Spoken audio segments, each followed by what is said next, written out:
Okay, I'm going to try to keep both slideshows going here. If I do it right, maybe. And then I went too far.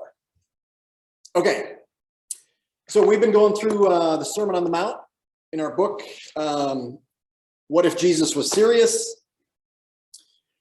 And I guess most of the last, last 4 weeks or so, we've been on the Beatitudes, and we're finishing those up today. So I guess a couple start out questions for you guys. Have you been reading, hopefully, through the Sermon on the Mount weekly? Is there anything that's jumped out to you?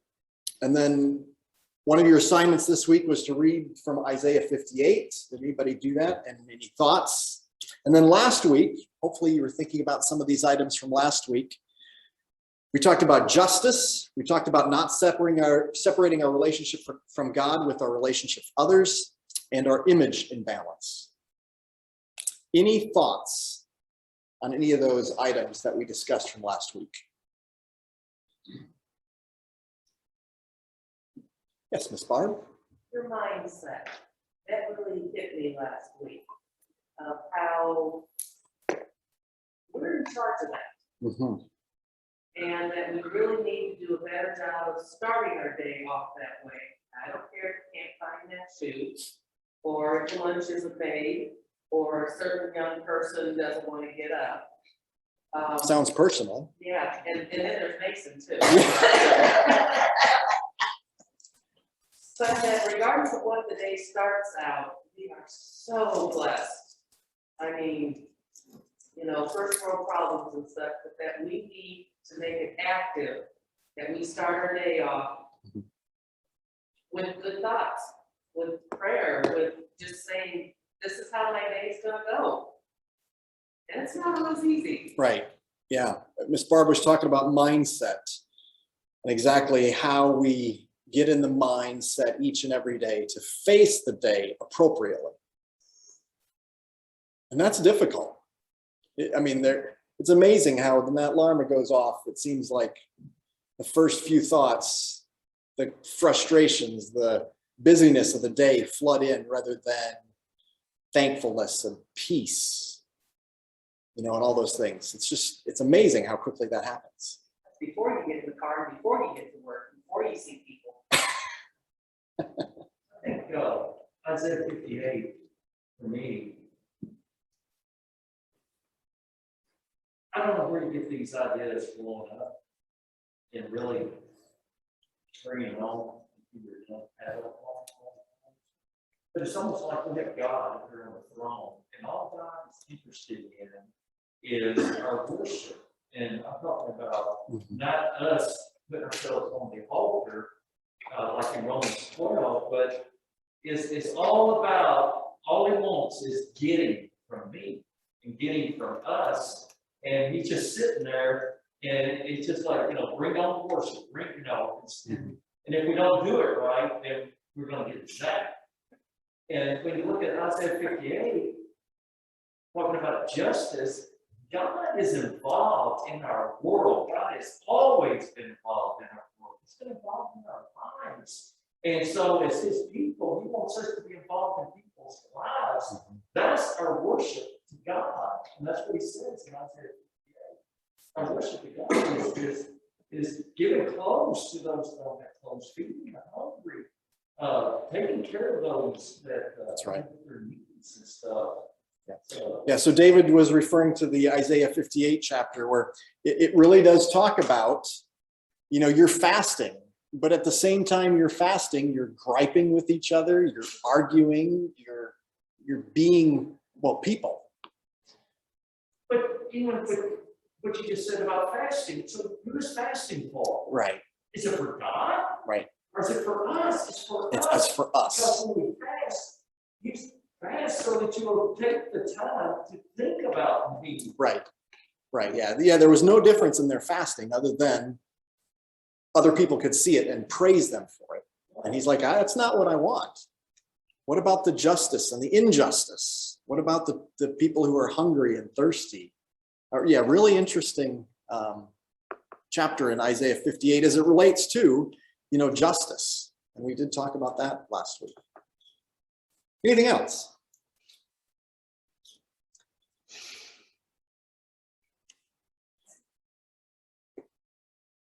Okay, so one thing I came across this week again, and this really, kind of aligns with multiple things from last week, and also our Beatitudes. But to really, blessed are the merciful. And really an interesting way to look at this. So the choice to show mercy and love, or in other words, to be a good neighbor, should always be determined by who we are, right? By who we are, which this is a tough one. Because if you think about a lot of times how we respond to people, it's about who they are. Are they in our group? Are we going to give to a non-Christian source? Are we going to help someone who isn't one of us? Are we going to, and this can apply, but it's, sorry, the lag on this, the computer for them is crazy. So it should be about us and who we are versus the receiving party. And we can apply this in so many different ways. And this came up because of a story from Jimmy Carter. So Jimmy Carter, before he was president, went on a mission trip into the kind of inner cities of the Northeast. And his partner in that mission trip was a Cuban-American pastor from Brooklyn named Eli Cruz. And as Carter was with him for that week, he saw a man who was able to reach people in a way he had never seen. And the way that people responded to that minister in that inner city, he was amazed. And so his question, at the end of the week was really, what was it about Cruz or about you that made him such an effective witness? And this was his response. Eloy Cruz is the minister. You only have two loves in your life: for God and the person in front of you at any particular time. And what a simple way to think about, loving God and loving your neighbor, right? Who is in front of you? And what makes this difficult a lot of times is the people in front of us are our families, which unfortunately see the worst of us. We go to work, we put on a nice mask. We go to school, we put on a mask. We go to the Walmart. We interact with people so much differently than a lot of times that we interact with our own families. It's said that the tongue is such a terrible part of your body to control. I wonder if our eyes aren't just as bad sometimes. We have a therapist at work that has been blind since birth. She's never known anything, never known color, never known shape. She doesn't know any of that. I think she sees people totally different. Yeah. Because there is nothing that comes before her when she gets a new client. Right. She has nothing but empathy for these people because this outer body never enters into the picture. And I tell her time after time, I'm amazed at her because her perspective is so different than ours. That's right. So Barb was saying that they have a blind counselor where she works. And the fact that that sight, that instant stereotyping, that instant categorization doesn't happen for her. And her ability to show empathy and to see things that those of us with our eyes, pick up quickly and judge usually isn't there. Yeah, and why do we do that? And why can't we just show, love for God? And a lot of times the way we show love for God is the way we show love for someone else. And we also talked about that last week. Okay, any other comments? Okay, if not, we're going to jump into this week. So this week we're in chapter 5, of course, verse 9. If Jesus were serious, then peace is costly, but worth the price. So to start off this week, I did one thing. I Googled peacemaker. And this is what I got. Does anybody know what this is? It's a new movie out. So, and this is with John Cena, in case you can't recognize him. So Christopher Smith, also known as the Peacemaker, is a violent extremist who believes in achieving peace at any cost, no matter how many people he has to kill in the process. So this is a DC movie that's about to come out. Oh, great. So that's what you get when you Google Peacemaker.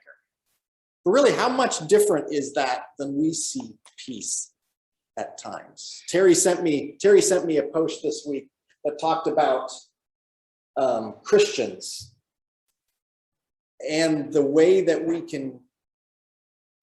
we show peace and kindness and whatever, and all of a sudden something blows up in us, and we are some of the meanest, some of the most backbiting, some of the most conniving people.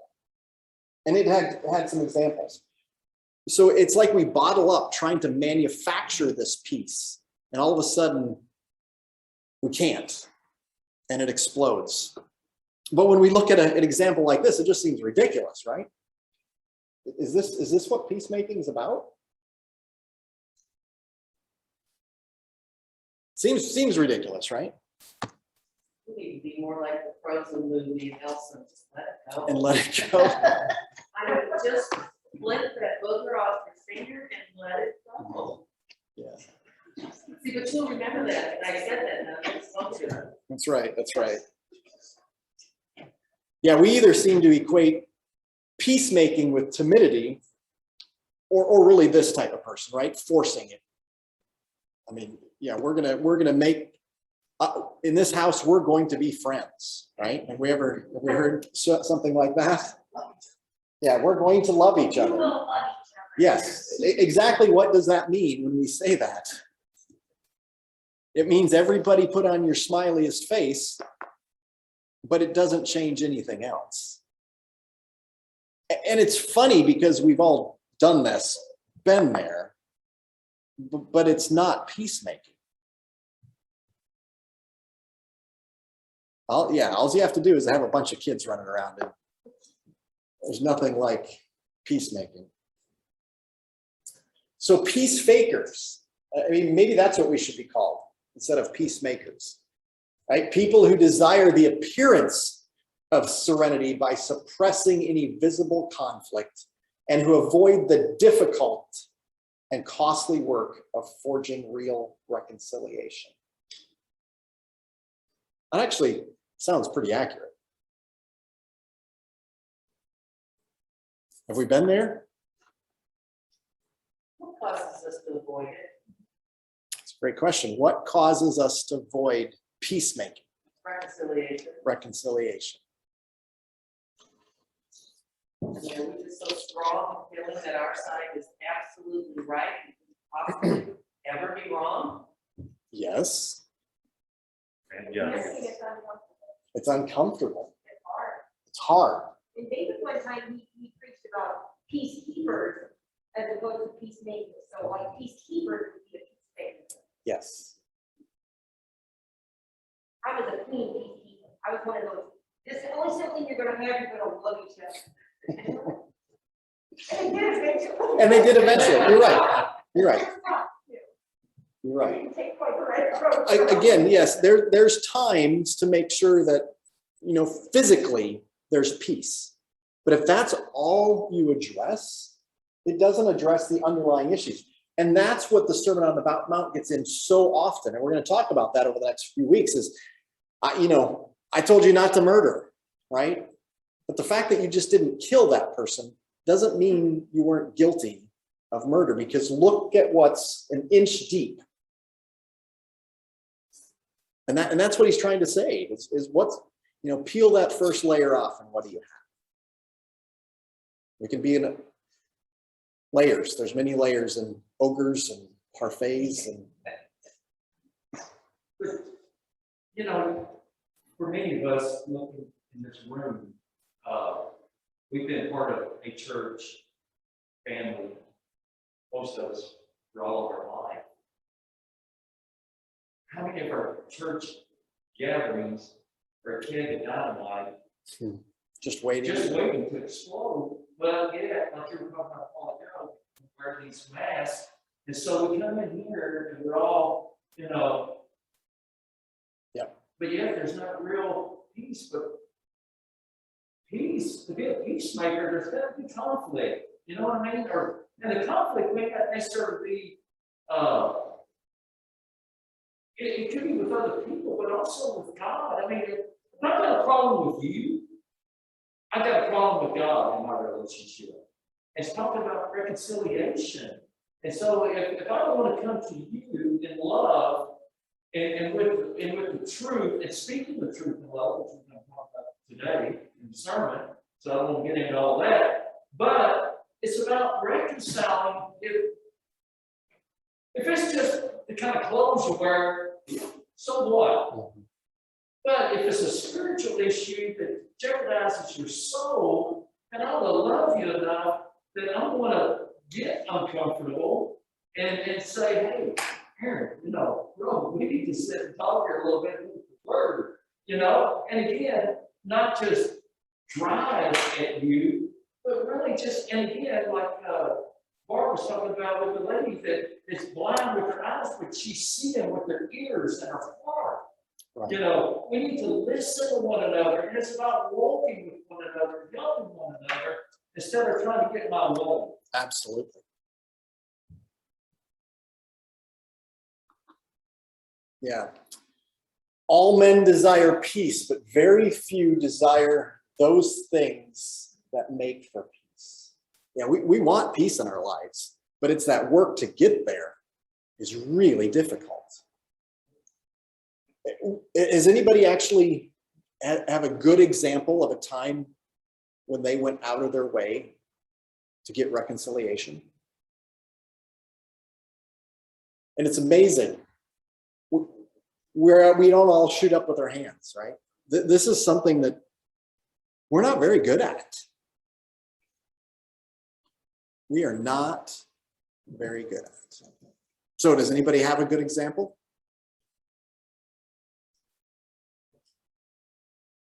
Because I know we could go and talk about people and situations where we still have conflict, but we just don't do the reconciliation very well.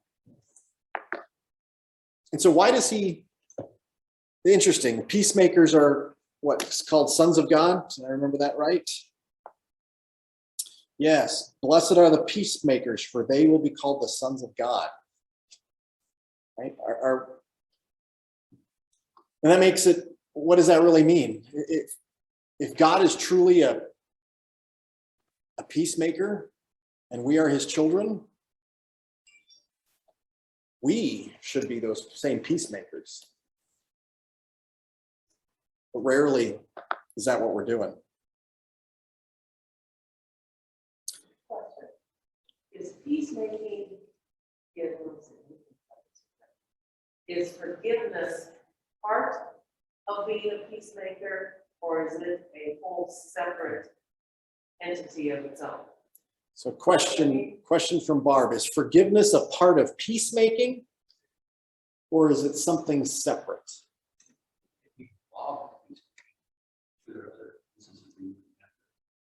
Forgiving somebody peace. Something else is causing problems. Somebody else. David.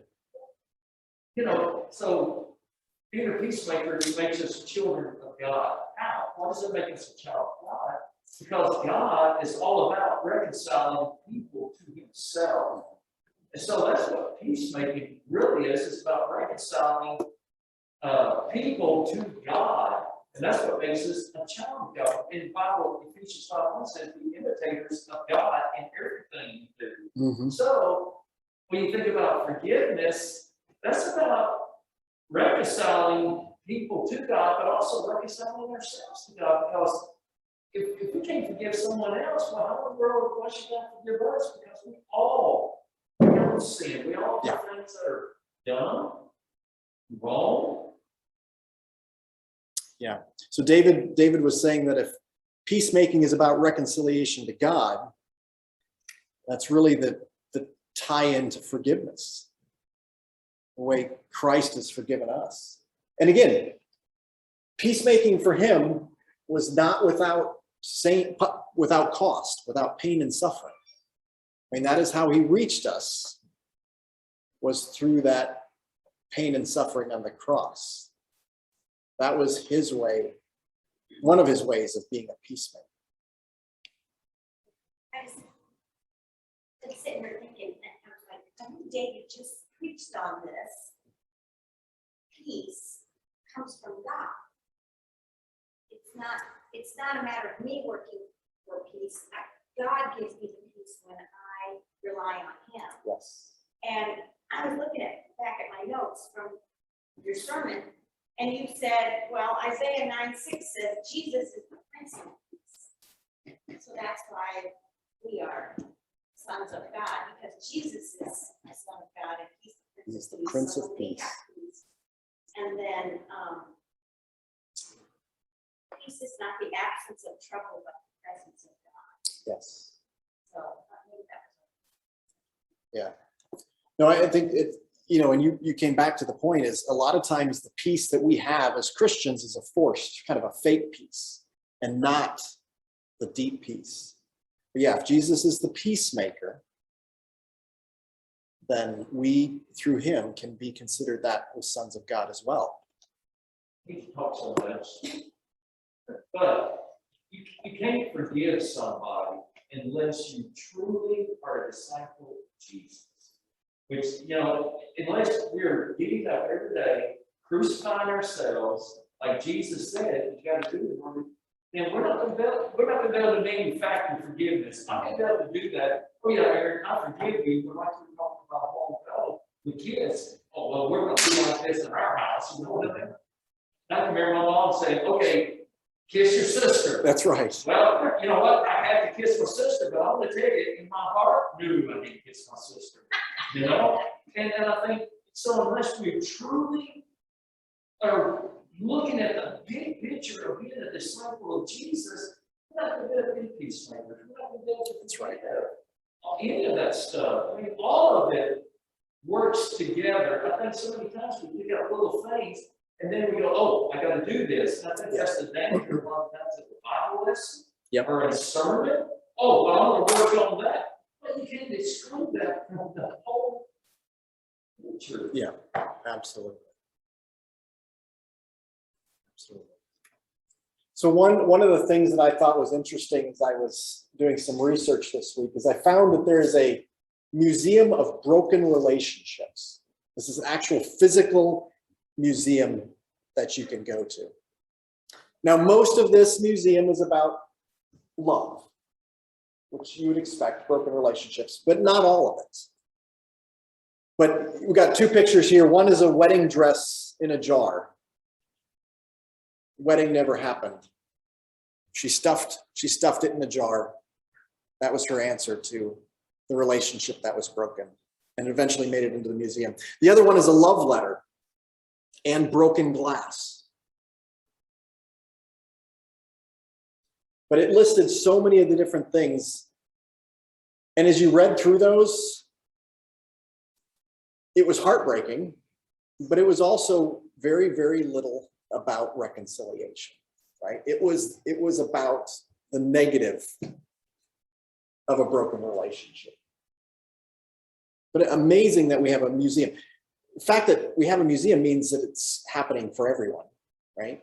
It is so common that people can totally relate to broken relationships. And that's the focus of what you hang on to and not trying to overcome that. That's right.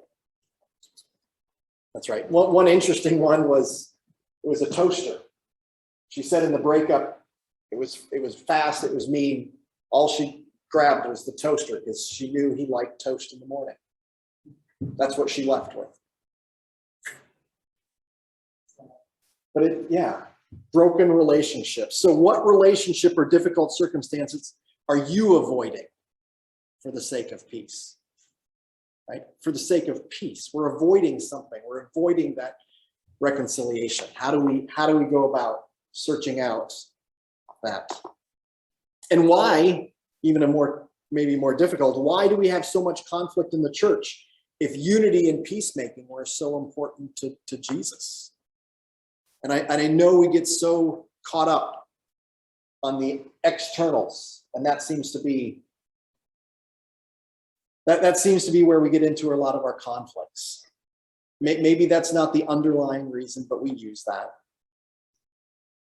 But we're really, really, really, in many cases, not looking for reconciliation and peace. And it goes across so much of our lives. A couple, consistent with what we read in Isaiah, Matthew 5:23 talks, and we're going to get into this because it's in the sermon, right? If you're bringing an offering to the Lord, it says something about if you remember that you have a disagreement, what's the word here? Remember that you have a brother with something against you, right? Leave your gift. Stop the act of worship you're doing and go seek reconciliation. Has anybody ever done that? Well, what's interesting, Jesus said, if you remember that a brother has something against you, well, that's their problem. Yeah. They can come take care of it. They need to take care of it. But again, see, there's not peace. There's not that peace. reconciliation between you and the brother, even though it's them that has a problem with you. That's right. Yeah, there's two ways to look at this, as David was saying, is one, he's putting it on, it's not, do I have an issue with Michael? And then it's my responsibility to go address it with him, right? If he knows that I have something against him, Jesus is saying it's just as much your responsibility as it is mine. That's really difficult. That's really difficult. Now, he's not saying that it's not my responsibility in this. It's there. But if you know it's there, how do we go about this? This is the stuff that's really difficult. If Jesus was serious, why haven't we ever done this? But again, it's easy to make that a rule, Mm-hmm. a law. Oh, well, I got to do that. But it really should be out of love for our brother. That's right. Because, First John talks about all that. Hey, you say you love God, but you don't love your brother or sister, then you don't love God. Mm-hmm. So do I truly love, in your case, do you truly love Michael enough that even though he's the one that's got the problem with you, but I love him enough knowing that he's got this issue That's right. to reconcile that. And it's about love. It's not about following a rule or a law. Right. Yeah, it's the love. Yeah, this one. This is one when I look at the surface of peacemaking, you're like, how much there's there to talk about. But man, we are just so bad at peacemaking. So bad. And then Romans 12:18 kind of finishes with, as far as it depends on you, live at peace with everyone. And again, this isn't the physical peace. This isn't the you stay over there on your side of town, I'll stay on my side of the town. And that's what we're going to call peace. It's not really what it means. It's not about location. It's about heart. Distance creates peace. Because we've all been there. We've all been there. You get in one of those fights and you go that way, I go this way. We've got peace for a few minutes, but it's not peace in our hearts. Yeah, how do we do the peace in our homes, the peace in our church, the peace in our community, peace in whatever, you name it? There's no easy answer. But if we're going to take Jesus serious, we've got to start. We've got to start trying. Okay, we're going to try to get through two. This one will go fast, right? Verse 10, if Jesus was serious, then we will not see a loss of privilege as persecution.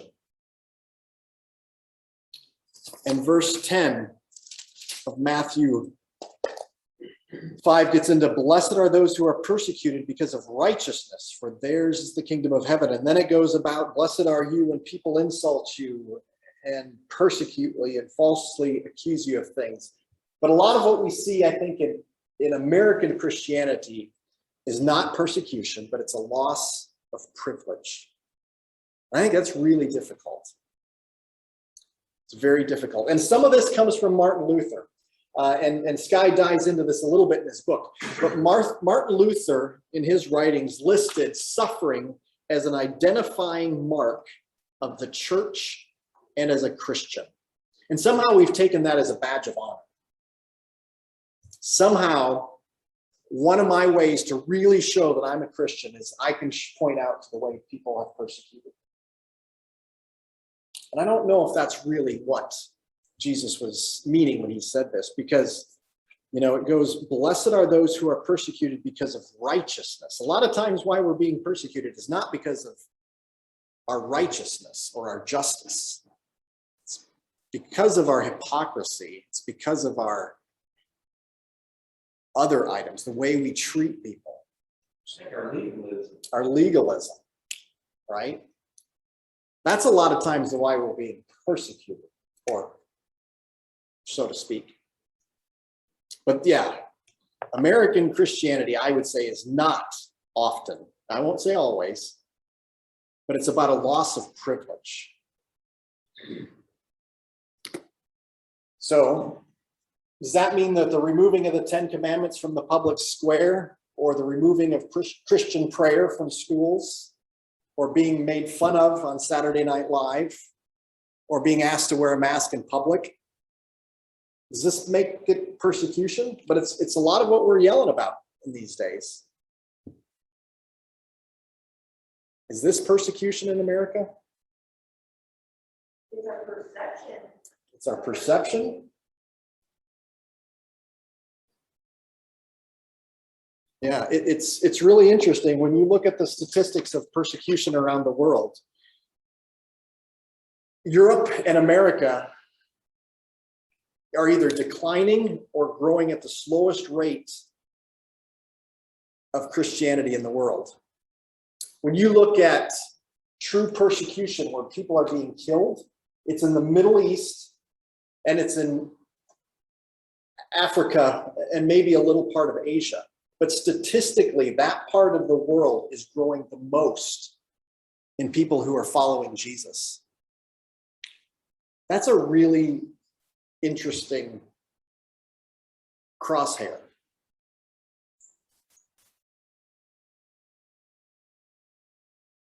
Those that are truly relying on God. Truly, yes. Life-worthy, asking, That's crying right. to Jesus. That's right. When's the last time any of us did that, really? Absolutely. Oops, sorry, I'm a few slides behind folks online.